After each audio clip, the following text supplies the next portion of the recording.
Hustlers, new Netflix original film, was dropped on the streaming service this past Friday. The film is directed by David Yates, who's known for directing most of the Harry Potter franchise films, especially coming off of the trilogy of the Fantastic Beasts films. This is his first feature film outside of the Wizarding World since 2016's The Legend of Tarzan. The film stars Emily Blunt as Liza Dragon. This movie is also based off of a true story. Liza is a struggling single mom who's trying to take care of her daughter, who's having a problem with seizures, played by Chloe Coleman, who plays Phoebe. But she gets recruited by Pete Brenner, who's played by Chris Evans, to join this pharmaceutical company and to sell their drug, which they say is not addictive, but obviously is addictive, and trying to make some money off of that. Their boss is a doctor billionaire, Dr. Neil, played by Andy Garcia. Catherine O'Hara is also in this movie as Jackie, Liza's mom, who also is a part of this pharmaceutical situation. And Brian Darcy James plays Dr. Liddell, the main doctor who Liza goes after in her quest to make some money. As I said, this film is based off a true story. It's 2 hours and 2 minutes long and is rated R. Welcome back to a brand new movie review here on Max Talks Movies. If you're new to the channel, please subscribe, ring the bell. I do movie reviews, TV show reviews, a box office show every single week, as well as a franchise ranking video. So please subscribe, ring the bell if you're new to the channel. Comment down below. First of all, have you heard of Pain Hustlers? Are you tired of these type of stories in Hollywood the past couple of years? Let me know in the comment section down below. Like the video as well. The thumbs up button really helps support the channel more than you guys think. So if you're just tuning in for the first time or any time, just please hit that like button before you leave. I really would appreciate it. So Pain Hustlers is a movie. I saw the trailer. I was really excited because, in my opinion, Emily Blunt is one of the 5, 10 best working actors in Hollywood. She's just fantastic. I probably watch her in like every single thing she does usually. She's just a terrific actress. And the part that got me skeptical about this movie is the true story element of this pharmaceutical and the pharma and all these different things about the drugs and the addictive. We've seen that so much in Hollywood, and done, I think, the best by Dopesick a couple years ago, that limited series that won at the Emmys. I think that did the perfect way of showing the company, the cops, and the victims of it in the best way. Painkillers, which is another Netflix show that also just came out with Matthew Lillard, also had really good reviews. Even a show like The Fall of House of Usher on Netflix, which I reviewed here, that's even about the main family creating this drug that does the same thing. So we've seen this a lot in Hollywood, and I was definitely interested to see how this movie would try to differentiate itself from that. So let's get my full review on Pain Hustlers. And what I will say is the first thing that I thought of with this movie is Dopesick with no depth. This movie has a very interesting plot line, a plot line that's easy to follow, with really captivating and charismatic performers on screen. But I just don't feel like this movie went deep into any of its storylines or subplots as the movie went forward.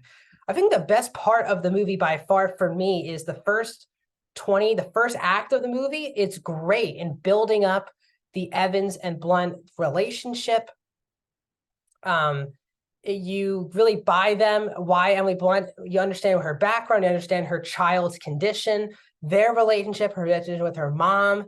There's a lot of good build-up and relationship building that happens in the first act of the movie. But the biggest problem with the movie is that the next 2 acts are kind of just like highlight reels of events. There's no really time where we sit down and really dig deep into any of the major storylines. From a performance perspective, this movie has a lot of really good performances in it. Emily Blunt is by far and away the reason to watch this movie. She's really, really fantastic in this film. As Liza Drake, someone who you think at first is the villain of the story, because again, I had no idea what this true story was.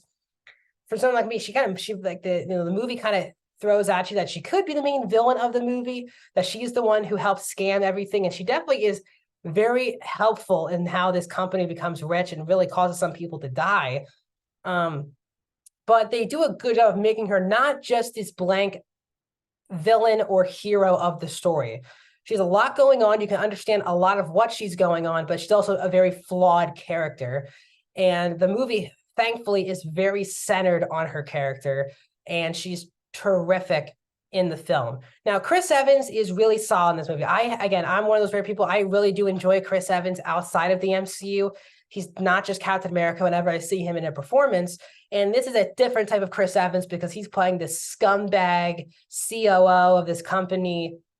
And I like seeing Chris Evans. He kind of did that in Knives Out, playing kind of that villain scumbag character. He does that here once again. But that's kind of where it ends for that character. There's no background on that character. The only thing that you know about his character is kind of just his attitude. And that's just not good enough to be one of the main characters of the film. I think I'm fine with them very much heavily focusing on Liza, but Pete has a lot of screen time, and the dynamic is it gets a lot of the screen time. And it's really just, you just know her background, what she's going through. You just kind of have no idea what he's going through and things. And they made him a very one-dimensional character, which didn't make him that interesting in the film that whatsoever. Andy Garcia and Catherine O'Hara are very solid, especially O'Hara, who is really good in this movie as well. All the performances are really good. I said, even Evans, like, I don't like that character that much.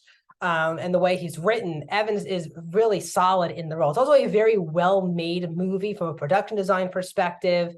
And some of the editing, it's really flash, kind of like not like The Big Short, but I kind of have some like Adam McKay isms in the way that, yes, this movie is actually entertaining more than like Dopesick, which is very much a dark, serious reality kind of type of show about what happened with these addictive drugs. This show doesn't make it more lighthearted, but it's a lot more entertaining with the pace.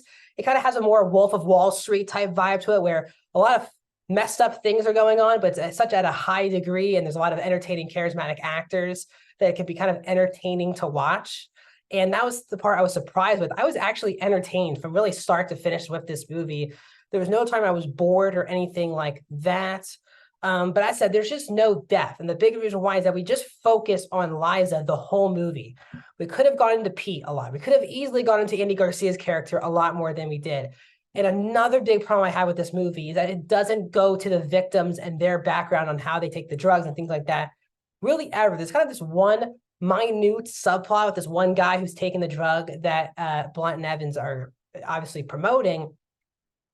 But it's so minute and forgettable. It just feels like they put that in just to fill the runtime and not to leave you with a lasting impact. I think that's what Dopesick did so well, is that, yes, it has the company itself with Michael Stuhlbarg's character, and you have the doctors like Michael Keaton and the people who advertise it like Will Poulter's character, but you had the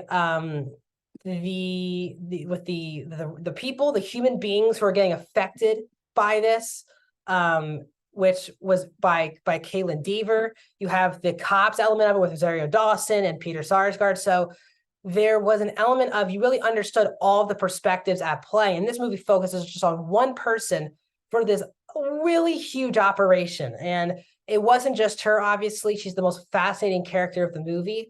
But I just felt like there was so much on the table from a victim perspective, from the cops' perspective into this movie, and also just from Chris Evans' character, who is at times the co-lead of the movie, especially in the first half of the movie. He's basically the co-lead. And then my favorite storyline of the movie was the relationship between Liza and her daughter, played by Chloe Coleman, Phoebe. But that gets put on the back burner once Blunt takes over and is part of running this company. And I wish they dove a bit more into the storyline, how she acted differently around her daughter. Didn't really go into that. So this, for me, is a missed opportunity film. It's nowhere near a bad movie.